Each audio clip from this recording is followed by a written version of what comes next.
જેતપુરમાં ભર ઉનાળે ધોરાજી રોડ પર વહેલી સવારમાં ગાઢ ધુમ્મસ જેવું વાતાવરણ છવાયું હતું। જેતપુર ધોરાજી નેશનલ હાઈવે પર ઝાકળ વર્ષા જોવા મળે છે।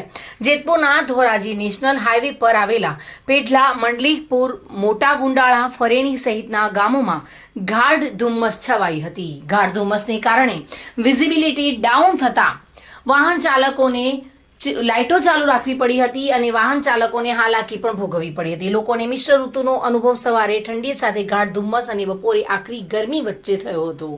મિશ્ર ઋતુને લઈને ખેડૂતોની મુશ્કેલીઓમાં વધારો જોવા મળી રહ્યો છે।